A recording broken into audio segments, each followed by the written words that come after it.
the talking clouds far beyond the rolling hills and crystal-clear rivers, there was a little village called Sunvalley.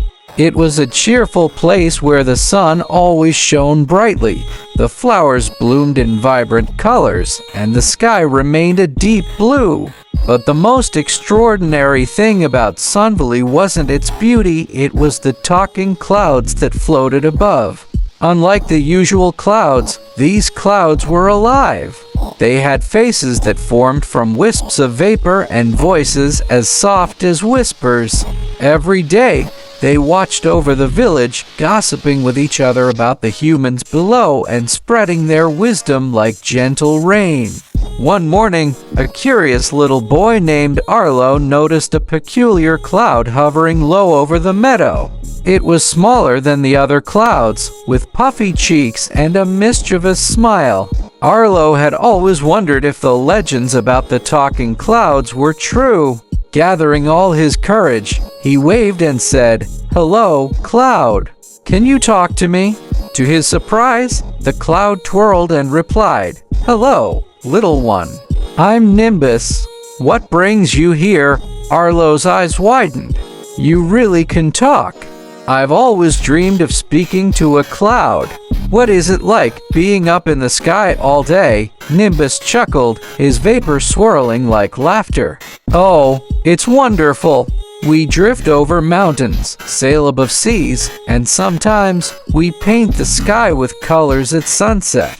But you humans are fascinating too.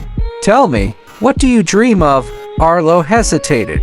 "I want to explore the world, but I'm just a kid. Everyone says I need to wait until I'm older." The cloud's soft expression grew serious. "Dreams don't wait for time, Arlo. They need courage. Look at us clouds. We go wherever the wind takes us, but we never stop dreaming of new horizons. Perhaps I can help you." Before Arlo could ask how, Nimbus puffed up and began to drift higher. "Follow me to the hilltop," he said.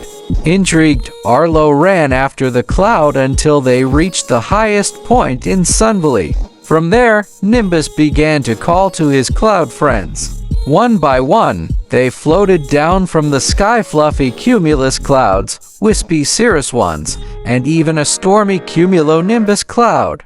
They surrounded Arlo, their faces forming curious smiles. "What do you wish for, little dreamer?" a deep, rumbling voice asked. It came from a dark cloud with lightning flickering in its depths. Arlo took a deep breath.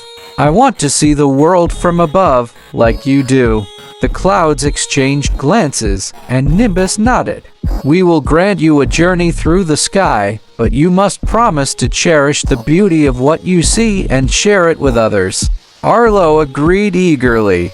The clouds swirled around him, creating a soft, swirling mist.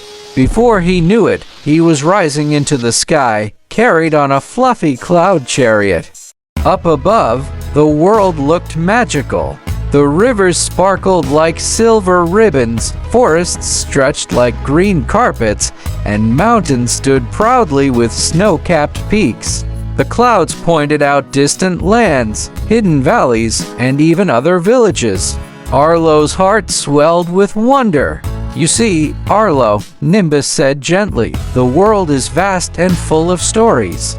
But even the clouds cannot see everything. It's up to dreamers like you to explore and share what you discover."